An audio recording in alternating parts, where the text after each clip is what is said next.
How's it going, everyone? Today we're making plane blades.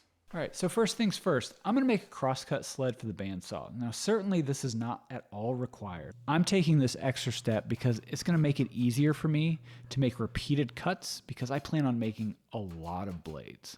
And having a jig just means that I have to measure less, I have to think less time in marking out, just makes everything easier. So the first thing that I'm gonna wanna do when in making the blades is start cutting up my bars to length. So I'll be making 9 blades in this particular run, so that crosscut sled is going to be well worth the time that was spent on it. Now, if you're going to make your own, you do not need a bandsaw for this step. This could easily be done with an angle grinder or a hacksaw. One of the things that I try to do is design my blades around common steel widths, which just means I have to end up cutting less steel. Cross-cutting to length isn't so bad, but ripping the steel is a bit of a chore. So for the planes that these blades will eventually go in, I designed them around a 1.5 inch wide piece of steel, which that width was easy for me to get. Making the blade that was 1 5/8 or 1 3/4 wide would have meant starting with a 2-inch wide piece of material, and that would have just meant that there's more work without a lot of additional benefit.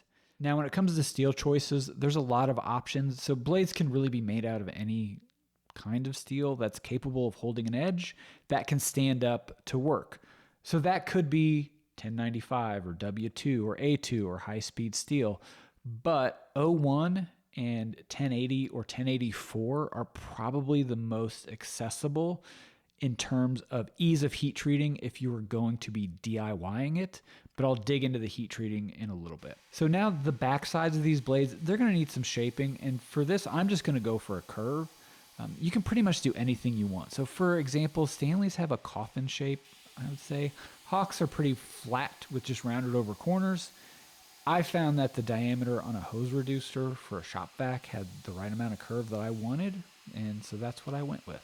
So now after all the layout, it comes time to shape them, and I'm just doing this on a belt grinder.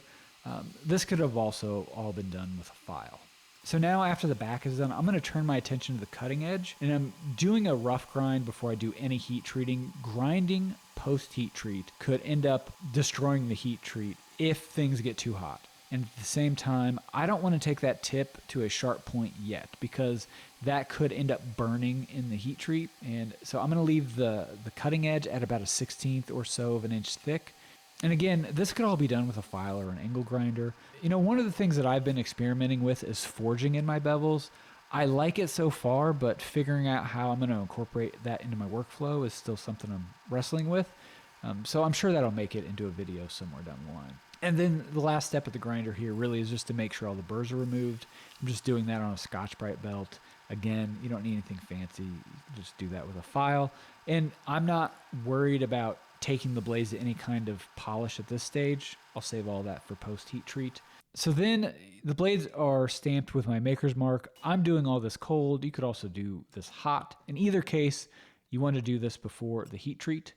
Now, I do want to stress that this is more of a snapshot of the day in the life of the shop type of video. And this is not a quote unquote how-to video. I'm going to leave some links to heat treating information in the description. If you're wanting to do it yourself, I would recommend reading over those so you have a better idea of what's involved.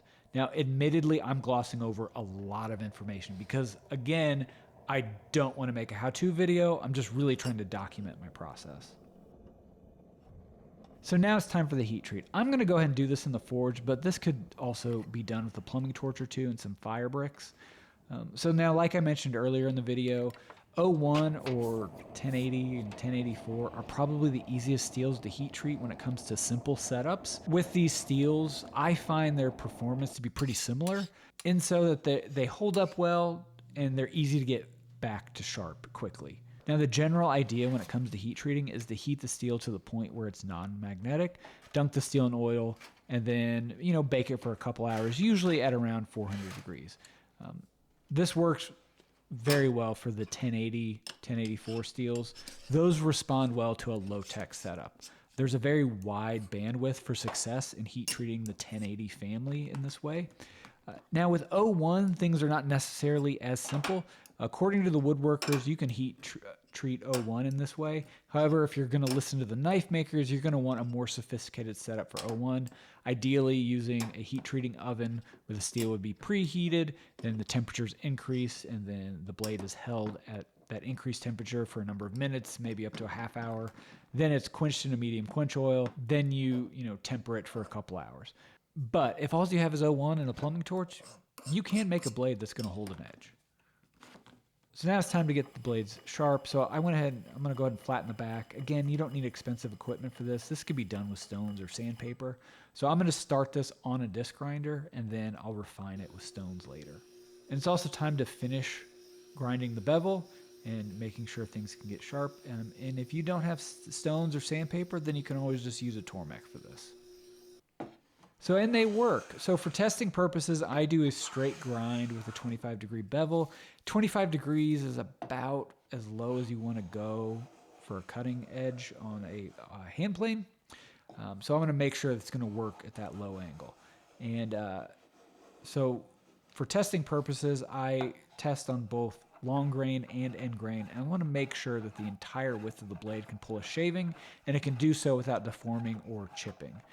And so for the test on screen, I'm using red oak, but I also test in a variety of other wood species just to double check, make sure. Once all the testing's done in a later step, I'll go ahead and hone that angle, and I'll usually increase it to about 30 degrees. It just adds a little more toughness. And then one of the things that I like to do to my blades is to cold blue them. This is an optional step. It can offer some resistance to rust, but mostly I just like the way that it looks. And then, then the cold blue requires some oil. So after it's colored, I'll go ahead and add oil. And then these are going to actually end up sitting for a bit while I finish the planes that they'll go in. Now, after the planes are done, I give the blades one final honing, and then I make sure the back is polished, and then they're ready to be put to work. So now, thank you so much for following along with this build. If you'd like to see more of my work, you can do so by visiting the links in the description. So full disclosure, I do sell some of the stuff that I make, but do not feel obligated to financially support me. Watching and liking the videos or subscribing to the channel is more than anyone could ask for. So thank you so much for tuning in, and I'll catch you in the next one.